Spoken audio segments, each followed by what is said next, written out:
All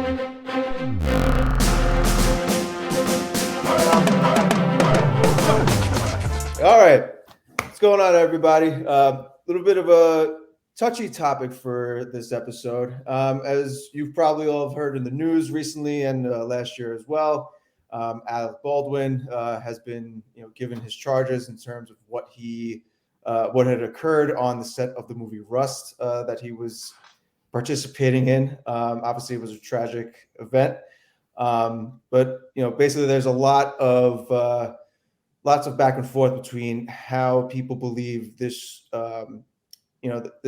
this situation should end up. Who is at fault? Who else besides Alec Baldwin should also be, in the realm of blame? Should Alec Baldwin even be, given any sentencing? Should he even be giving as much blame as he is currently getting? So we're going to be talking about that today.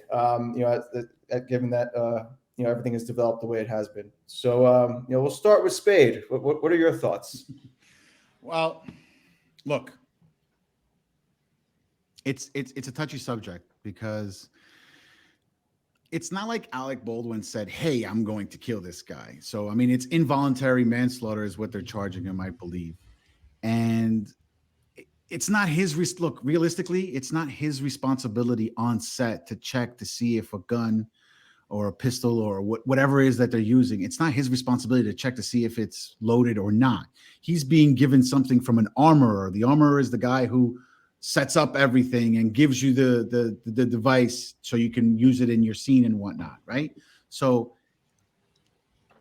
is it really his fault? I don't think so. Could he have known more about gun safety? Yeah, I totally agree.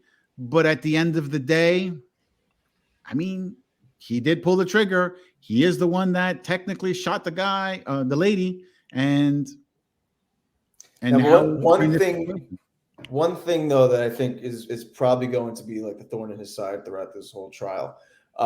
He wasn't just the actor in this movie, right? Like apparently he had a lot of he's also the producer. He's a producer on it.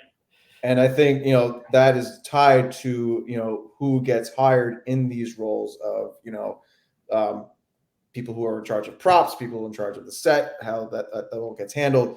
So I think too, that might end up being, what ends up, making him guilty over anything else. Is that not, him obviously pulling the trigger is obviously huge, but if it's one, involuntary manslaughter is one thing.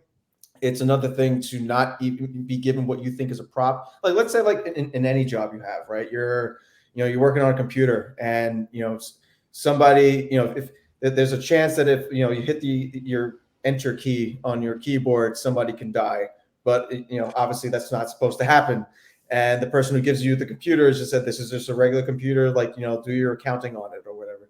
And you hit the wrong key, and somebody just ends up losing a life over it or something like that. Yeah, okay, I understand what you're saying. The difference is though, a keyboard is not going to kill somebody, right? Even if you press enter a million times. Neither is a movie prop. Right, correct. But there's also real guns on set. So that's what I think the real thing comes down to as well, because it does also come down to, I agree with everything you both have said, but it also comes down to, are just props supposed to be allowed on set, or guns that have been tampered with to no longer do things that they're supposed to do? I'm personally on the side of props. It doesn't matter how crappy it looks or whatever, because first and foremost is supposed to be everyone's safety. That is the armorer's job at the end of the day. That is the stunt coordinator's job at the end of the day.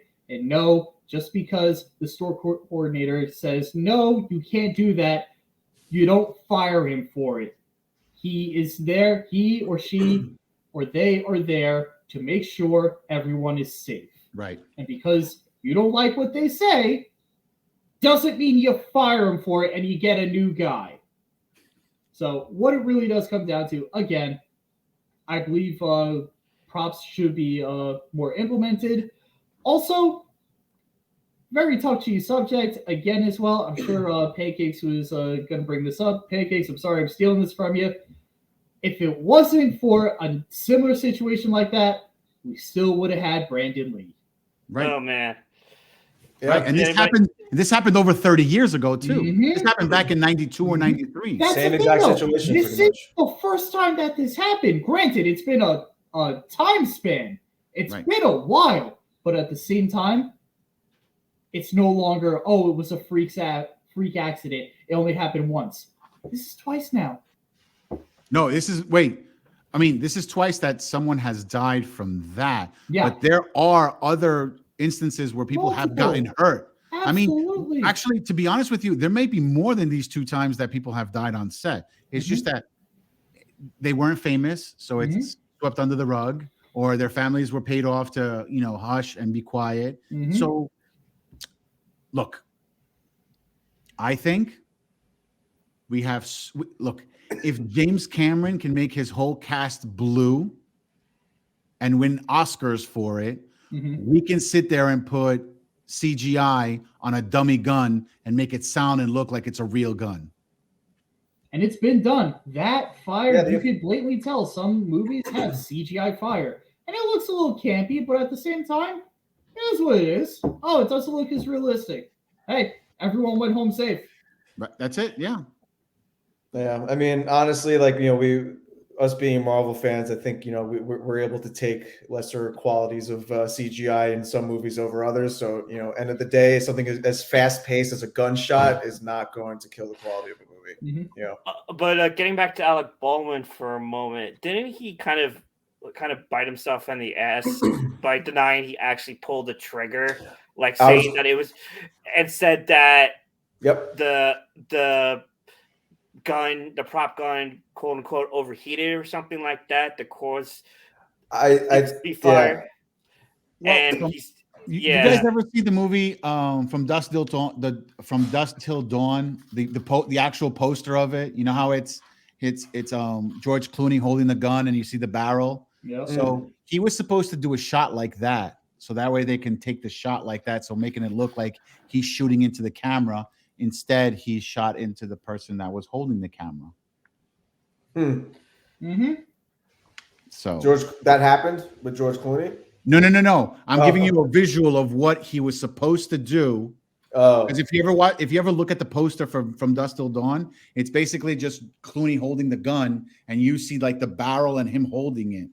Yeah. And then that's what he was supposed to. That's what Alec Baldwin was supposed to do, from my understanding. And to be honest, like in a shot like that, why do you even need to pull the trigger? I don't know, just for the effect. Like it's different if I'm running around and I'm like that. Like, okay, yeah. Like, you're doing the movement, accidentally your finger slips, you pull the trigger. Okay, fine. Let's just say that could happen. But you're just standing there like, I don't know. My only reasoning for that is I want realism. That's why realism needs to be needed for this shot, which you can argue for or against. Right. What's interesting too to point out is the armor herself, who got charged as well, is the daughter of a famous armorer within the business. So she definitely had the background and the pedigree to do this. But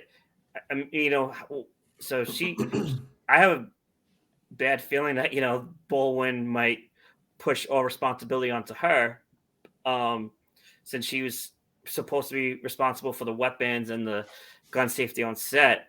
So, but I think everybody, Alec Baldwin included, shares responsibility. And whether to be charged, it's a big I don't know for me, but at the same time, he has to be charged. He killed someone, right? Yeah. That doesn't mean he's guilty. Again, it's involuntary, so he's still he still should get charged for something that he did. That's like saying, just because I got into a car accident, I accidentally, slipped on the pedal and I stepped on the gas a little faster and, I hit somebody by accident. It's still your fault, right? Yeah. If you put in that aspect, then most definitely, I don't know. It's just so tragic. It's just tragic all around. This project was doomed from the start. What before this unfortunately happened, wasn't there a walk off of? There was a lot of things that were on that set that there was plenty of things. I'll was tell it you the this much: I will never work if I ever get a chance to work on a movie. If Alec Baldwin is a producer, I am not working on that movie. Yeah, yeah. No, but that was I the don't- thing. People were walking off because they were unhappy with the the safety precautions that were Was it the not camera being people? taken. Was it the camera people who walked off? I believe.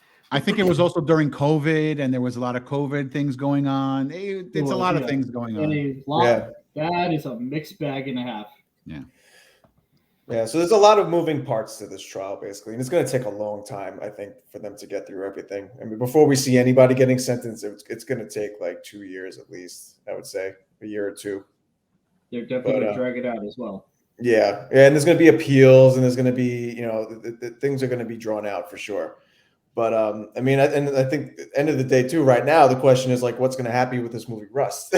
Like, is it going to come out? Is it going to, if it comes out, it's going to be surrounded by negative press, and like that's true. But people are still going to see it. People are going to line out to, oh yeah, no, oh my God, what happened in this movie? Maybe I'll be able to see something like a Marvel Easter egg. I'll be able to see something in the back corner or whatever. People will come in droves.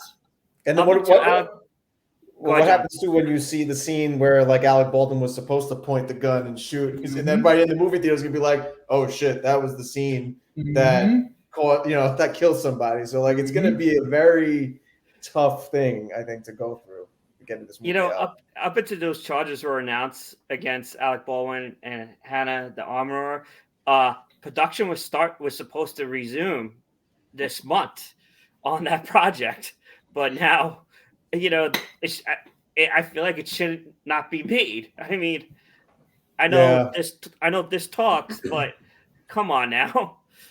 Well, it just so happens I am baking something in the oven. Let me just cut it up real quick. Oh, who wants a slice of irony? Oh no. Well, you know what? I mean, with how much money this, these court proceedings going to probably cost, they need to get some revenue from somewhere, right? So I don't know. It's like I said, there's a lot of moving parts to this. It's very, a lot of gray areas too. It's not an easy thing to see like where it's going to go, but time will tell. So unless anybody has anything else to add to this, I got one thing. That was only her second movie that she ever worked on as the lead armorer. And supposedly there was an incident where a weapon got discharged, and it was a movie that involving Nicolas Cage, and he walked off set. So she wasn't the most experienced person, even though she comes from a family that did it supposedly. So wow, so they're very negligent. So they should be charged. They should be charged. It's not their first. It's not their first offense. So, like I said, do it from the start. Ooh, it's gonna be bad. It's gonna be a bad case. Yeah. Well, you heard our thoughts on this. What do you guys think? Let us know down in the comments. I'm sure and keep it clean. Keep it as civil as possible. We ask of you. So that's all for this episode. Roll credits. Yeah. Roll credits.